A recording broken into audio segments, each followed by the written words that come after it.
Just weeks after making history with America's first Democratic Assembly, Governor George Yardley is about to add a second, darker dimension to his legacy. An English ship, the White Lion, docks at Point Comfort at the mouth of the James River. The captain unloads his cargo, some 20 and odd Negroes, as John Rolfe describes them in a letter to the Virginia Company. Seized from a Portuguese slave ship, they are the first Africans to set foot in Jamestown and English America.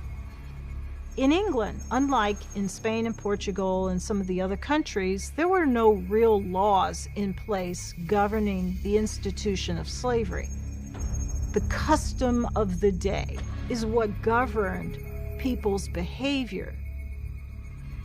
Although the English aren't yet active in the slave trade, Governor Yardley sees these strangers as a valuable commodity. He decides to buy some of them, paying the captain in ship's supplies. Historians will later argue whether they were enslaved or treated as indentured servants. But this moment, and Yardley's act, is a first. So he embodies, literally, the two sides of this great paradox of the beginnings of democracy on the one hand, and the origins of slavery and racism that goes along with it on the other. A few days later, Yardley sends John Rolfe to meet a second ship, bringing more Africans.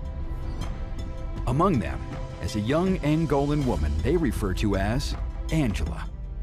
She is quickly purchased and brought upriver to begin a new life in Jamestown. I am Angela. I live in this place called Virginia, but I was not born here. I am from Mondongo, where I live with my mother and father. My father, like most of the men, hunted. I was the oldest and helped my mother care for the little ones. We worked in the garden, growing yams and millet. We traded with other villages and the Portuguese until the bad men came. They looked like us, but they were not like us. They were not from our village. They were cruel warriors. I can still hear the cries of my brothers and sisters. The men took all of us they could find alive, pushed us farther than I'd ever walked in my life to the great walls of the Portuguese. Wall of heat, hunger, and thirst.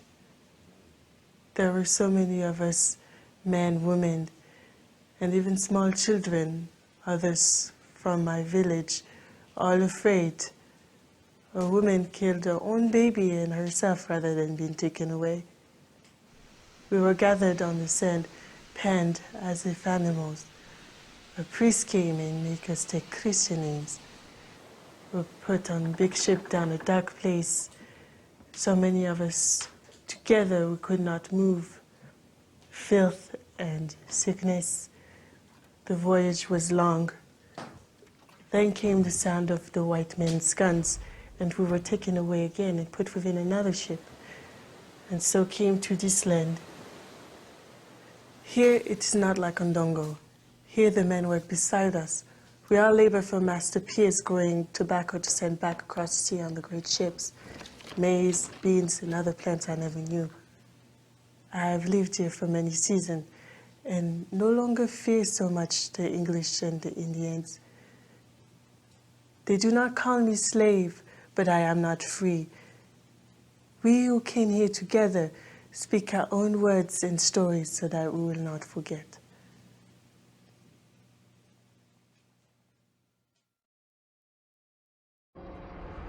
Where the archaeologists are digging right there would have been a house standing. Right. A few hundred yards from the Jamestown church, the archaeology team is investigating the site where Angela is believed to have lived. We have very, very light historical documents of Angela's life here. And so it's got to come from the ground and understanding of how first Africans like Angela would have lived and worked in the household. This is a national park property, so Deputy Superintendent Steve Williams has come to see the progress. We think about, of course, John Smith, we think about Pocahontas, but the Africans were sometimes the invisible people. That is a missing piece of the history of America that we want to explore. In the search for clues to Angela's life, they've dug down to the early 1600s level. Once we start getting a hit, we're onto it. So we got a hit here. By carefully sifting through the soil, they've come across telltale objects that begin to tell Angela's story. Local earthenwares, that's what I want. Something like this is what would have been on site. So this is the bottom fragment. It doesn't look like a lot, but the reason I like it is that objects like this posset cup could have belonged to Angela.